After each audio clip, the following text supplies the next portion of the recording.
Assalamualaikum warahmatullahi wabarakatuh. Selamat pagi anak-anak. Gimana kabarnya hari ini? Semoga tetap sehat, jaga kebersihan, tetap di rumah aja.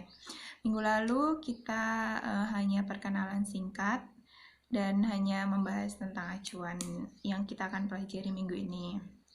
Maka pertemuan kali ini kita akan bahas materi tentang otoritas jasa keuangan. Nah, sebelum masuk ke materi, alangkah baiknya kita berdoa terlebih dahulu. Berdoa dimulai.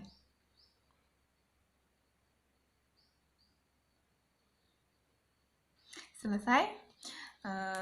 Jadi, kita langsung aja ke materi selanjutnya, yaitu tentang otoritas jasa keuangan. Sebelumnya, otoritas jasa keuangan atau OJK ini ada yang tahu sebelumnya? Kalau belum tahu, maka Ibu akan kasih kalian penjelasan tentang apa sih pengertian OJK dan wewenang, tugas, fungsi, dan lebih banyak lagi nanti. Sebelumnya, Otoritas Jasa Keuangan atau OJK yang sering disebut dengan OJK adalah lembaga negara yang dibentuk berdasarkan Undang-Undang Nomor 21 Tahun 2011 yang mengelola sistem pengaturan pengawasan yang terkait dengan seluruh kegiatan di sektor jasa keuangan, sektor pasar modal, sektor perbankan, dan sektor jasa keuangan non-bank. Misalnya ada asuransi, dana pensiun, lembaga pembiayaan, lembaga jasa keuangan lainnya. Dan ada beberapa tugas yang OJK atur sebenarnya. Secara lengkap, OJK itu adalah lembaga independen dan bebas dari campur tangan pihak lain yang memiliki fungsi, tugas, dan wewenang pengaturan, pengawasan, pemeriksaan, dan penyidikan disetujui dalam Undang-Undang Nomor 21 tersebut. Jadi, pembentukan OJK itu sudah diatur dalam undang-undang, anak-anak. Jadi, apapun yang dilakukan OJK itu udah ada landasan hukumnya. Nah, tugas pengawasan industri keuangan non-bank dan pasar modal resmi dialihkan dari Kementerian Keuangan dan Bapepam LK kepada OJK itu tanggal 31 Desember 2012 melalui pengawasan di sektor perbankan beralih ke OJK. Jadi, ada beberapa tugas yang ada di Bank Indonesia dari Kementerian Keuangan yang beralih tugas kepada OJK sendiri memiliki tujuan menurut Undang-Undang Pasal 4 tahun Nomor 21 tahun 2011 menetapkan dengan tujuan agar seluruh kegiatan di sektor jasa keuangan terselenggara secara lengkap, adil, transparan, akuntabel, dan mampu mewujudkan sistem keuangan yang berkembang secara berkelanjutan dan stabil serta mampu mendukung kebutuhan konsumen atau masyarakat. Dengan pembentukan adanya OJK ini, maka lembaga ini diharapkan dapat mendukung sektor jasa keuangan, mendukung meningkatkan daya saing ekonomi. Selain itu, OJK harus mampu memenuhi kepentingan masyarakat, misalnya membuat sumber daya manusia, pengelolaan, pengendalian, dan kepemilikan di sektor jasa keuangan dengan tetap mempertimbangkan aspek positif globalisasi. OJK disusun dan dilandasi dengan prinsip-prinsip tata kelola yang baik yang memuat independensi, akuntabilitas, pertanggungjawaban, persetujuan, dan kewajaran atau keadilan. Itu tadi adalah tugas dari OJK sendiri. Adapun OJK itu melakukan tugas dan wewenangnya berdasarkan ada 7 asas. Asas tersebut adalah ada asas independensi, yaitu tentang dalam pengendalian keputusan, pelaksanaan tugas fungsi dan wewenang OJK, dan tetap sesuai peraturan perundang-undangan yang berlaku. Jadi asas independensi ini tetap berlandaskan pada undang-undang yang berlaku di dalam OJK itu sendiri. Yang kedua adalah asas kepastian hukum, yakni dalam dalam negara hukum yang mengutamakan landasan peraturan perundang-undangan dan keadilan dalam setiap kebijakan penyelenggaraan otoritas jasa keuangan. Jadi, apapun yang dikerjakan oleh OJK itu berlandasan dalam hukum yang jelas. Yang selanjutnya itu yang ketiga ada asas kepentingan umum, yakni asas yang membela dan melindungi kepentingan konsumen dan masyarakat serta memajukan kesejahteraan umum. Jadi kepentingan umum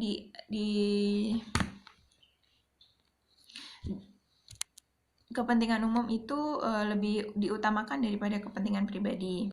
Selanjutnya yang keempat itu ada asas keterbukaan, yakni asas yang membuka diri terhadap hak masyarakat untuk memperoleh informasi yang benar, jujur, tidak diskriminatif tentang penyelenggaraan otoritas jasa keuangan, dengan tetap memperhatikan perlindungan atas hak asasi pribadi dan golongan serta rahasia negara, termasuk rahasia sebagaimana ditetapkan dalam peraturan perundang-undangan.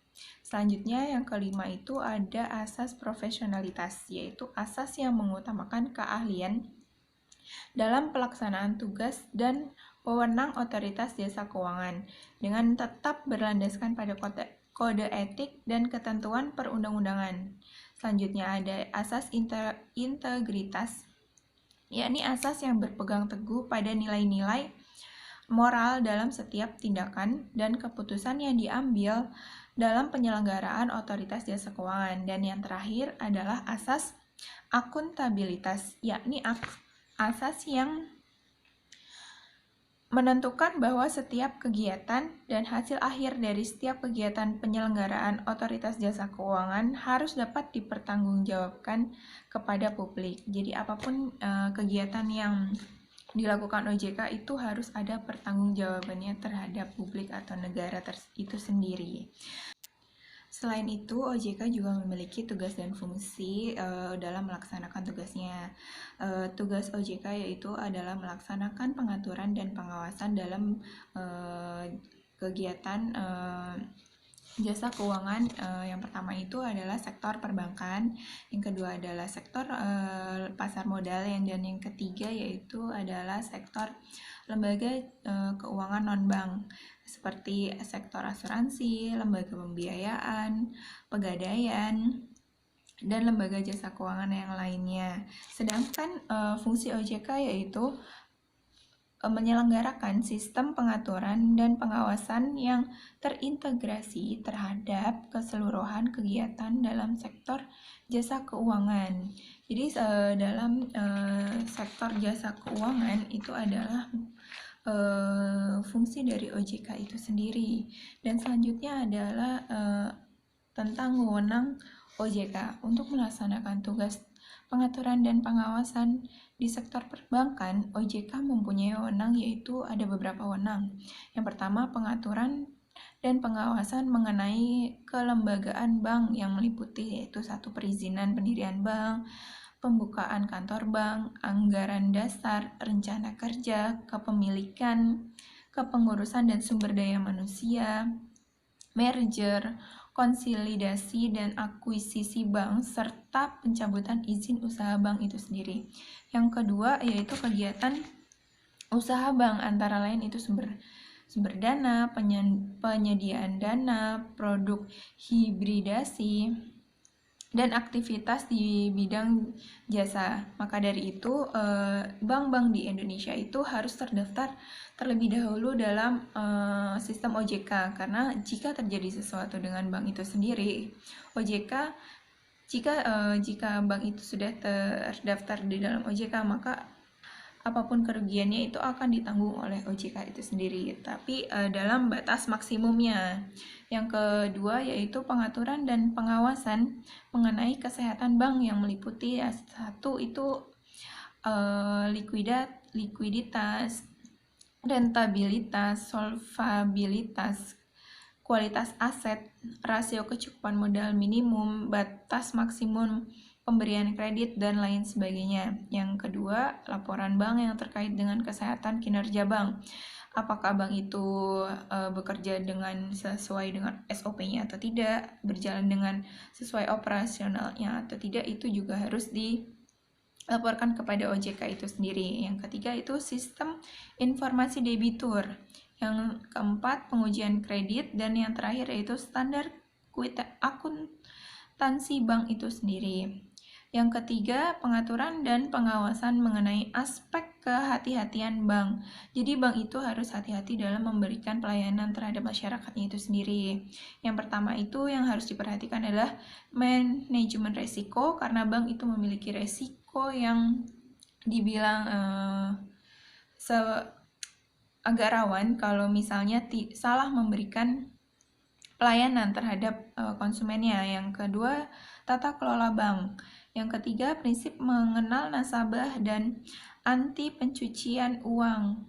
Jadi mengenal nasabah sebelum memberikan pinjaman itu juga harus dilakukan untuk menjamin apakah si nasabah tersebut mampu mengembalikan pinjamannya atau tidak. Yang terakhir yaitu pencegahan pembiayaan terorisme dan kejahatan perbankan, dan yang terakhir adalah pemeriksaan bank. Jadi setiap waktu OJK harus memeriksa kondisi bank tersebut. Untuk melaksanakan tugas pengaturan, OJK mempunyai wewenang yang pertama yaitu yang menetapkan peraturan pelaksanaan undang-undang. Yang kedua, menetapkan peraturan perundang-undangan di sektor jasa keuangan. Jadi mengatur dan melaksanakan undang-undang sesuai dengan OJK itu sendiri.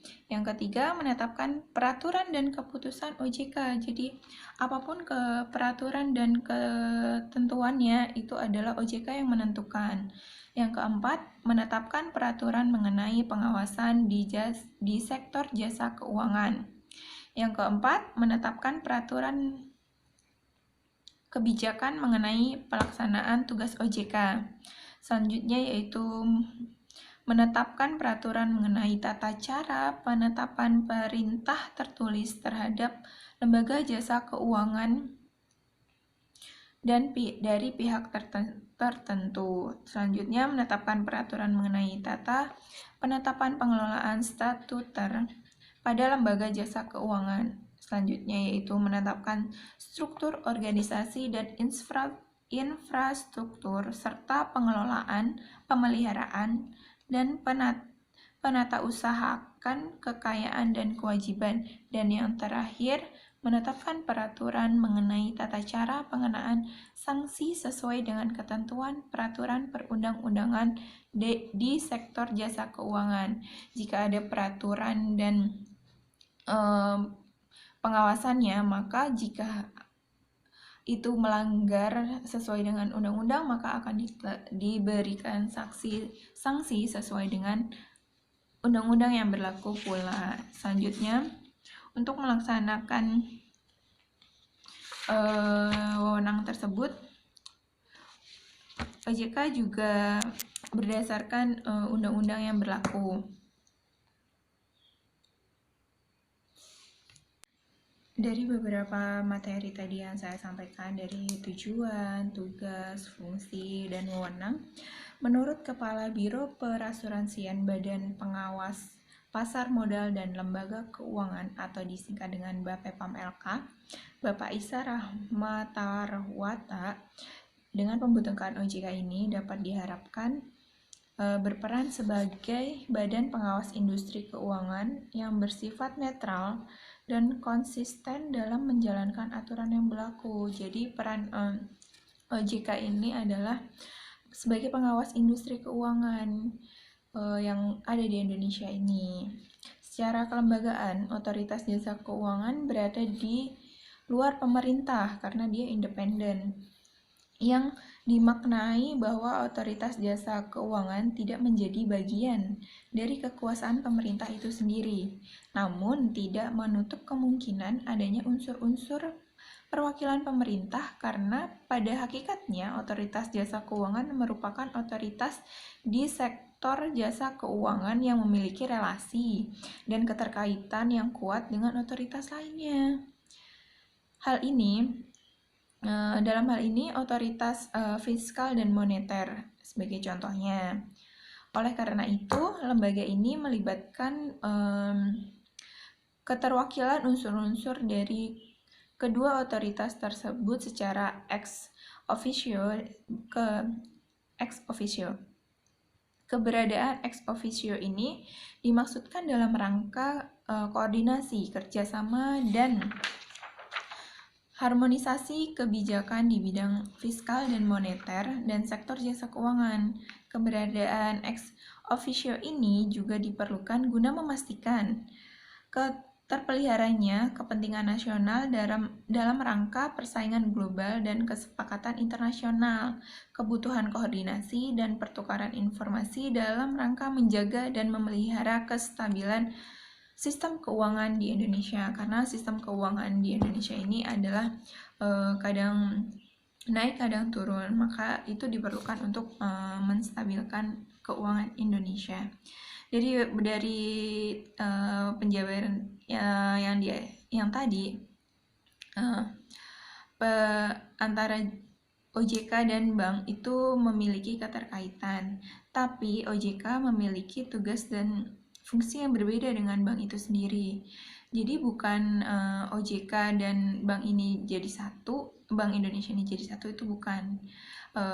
Bank dengan tugasnya itu sendiri dan OJK dengan tugasnya itu sendiri, bukan OJK di bawah bank atau BI di bawah OJK, tapi berselaras atau berkesinambungan dalam menjaga kestabilan keuangan negara kita itu sendiri.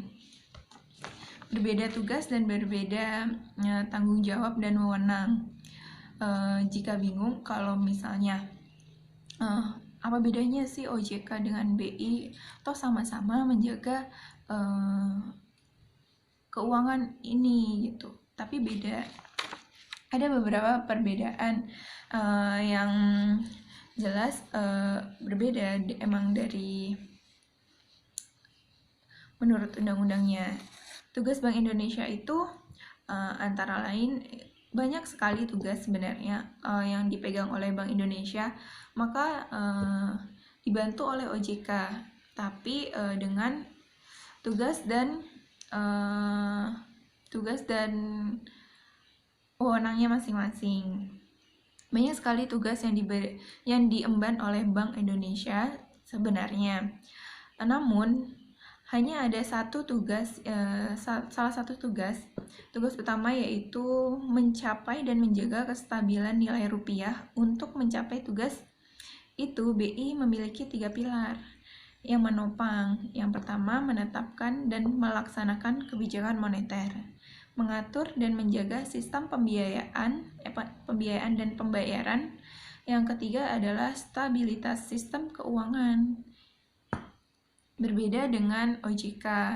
OJK itu adalah mengatur industri jasa keuangan, bank maupun non-bank. Sedangkan salah satu tugas Bank Indonesia itu adalah menjaga kestabilan nilai rupiah agar tidak merosot dan tidak terjadi inflasi. Tugas Bank Indonesia banyak sebenarnya, tapi berbeda dengan tugas OJK itu sendiri. Nah, perbedaan Bank Indonesia dan OJK itu juga dapat dilihat dari tugasnya juga. Nah, dapat disimpulkan di sini kalau perbedaan tugas Bank Indonesia dan OJK itu, yang pertama adalah Bank Indonesia berfokus pada menjaga kestabilan nilai rupiah, sedangkan OJK berfokus pada pengaturan dan pengawasan industri jasa keuangan Indonesia. Jadi jelas-jelas berbeda. Kalau Bank Indonesia itu adalah menjaga nilai rupiah, sedangkan OJK tidak akan menjaga nilai rupiah, tapi melainkan mengatur dan memberikan pengawasan terhadap industri jasa keuangan Indonesia itu sendiri. Yang kedua yaitu BI mengatur perbankan secara mikro. Maksudnya mengatur secara makro, sedangkan OJK itu mengatur perbankan secara mikronya. Berbeda. Yang ketiga, jika nasabah mengalami keluhan terhadap pelayanan terkait industri keuangan, dapat melaporkannya kepada OJK, bukan ke Bank Indonesia lagi. Misalnya, pelayanan terhadap bank, leasing, hingga investasi bodong sekalipun. Jika ada keluhan tentang itu semua, bisa dilaporkannya ke OJK, bukan lagi ke BI. Itu sudah bukan tugas Bank Indonesia lagi. Misal ada penyelewengan dana di suatu leasing, atau dia tidak dapat membayar, maka itu menjadi urusan dari OJK itu sendiri. Gitu. Sekian pemaparan dari saya. Kurang lebihnya mohon maaf jika ada kata-kata yang salah ataupun pengertian yang kurang sesuai dengan penyebutannya.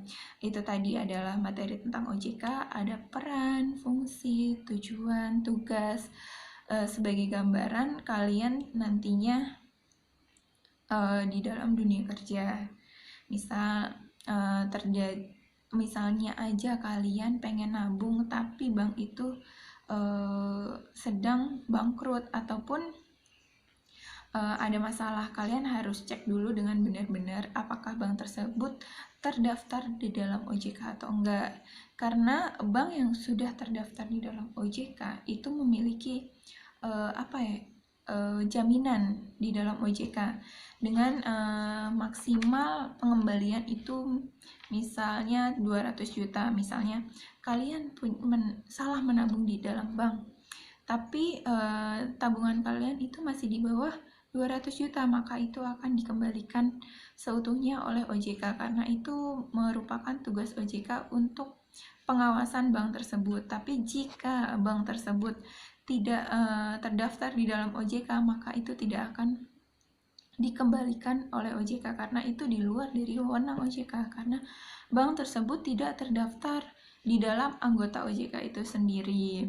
Jadi selain pengawasan yang dilakukan oleh OJK terhadap bank berbagai jasa perbankan, OJK juga memiliki tugas yaitu menyelidiki bila ada tugas-tugas atau penyelewengan yang dilakukan pihak-pihak tertentu. Misal nih contoh kasus yang telah diselesaikan oleh OJK, yaitu OJK mengungkap kasus tindak pidana perbankan yang dilakukan Komisaris BPR Multi Artama Sejahtera dengan nilai mencapai 6,280 miliar yang digunakan secara pribadi. Maka itu juga termasuk tugas OJK, bukan lagi tugas bank. Misalnya ada Bank Indonesia maksudnya, bila ada penyelewengan yang dilakukan oleh pihak-pihak tertentu, itu sudah termasuk dari penyelidikan yang dilakukan oleh OJK itu sendiri. Misal ada penyelewengan seperti ini tadi, misalnya si komisaris melakukan penggelapan dana atau melakukan tindak pidana, itu adalah merupakan tugas dari OJK itu sendiri. Jadi bukan lagi di kasus ini dilimpahkan kepada Bank Indonesia itu. Jadi apapun yang berkaitan dengan industri perbankan dan lembaga keuangan non-bank, itu semua sudah menjadi tugas dari OJK yang mengatur dan melakukan pengawasan terhadap industri jasa keuangan. Itu mungkin yang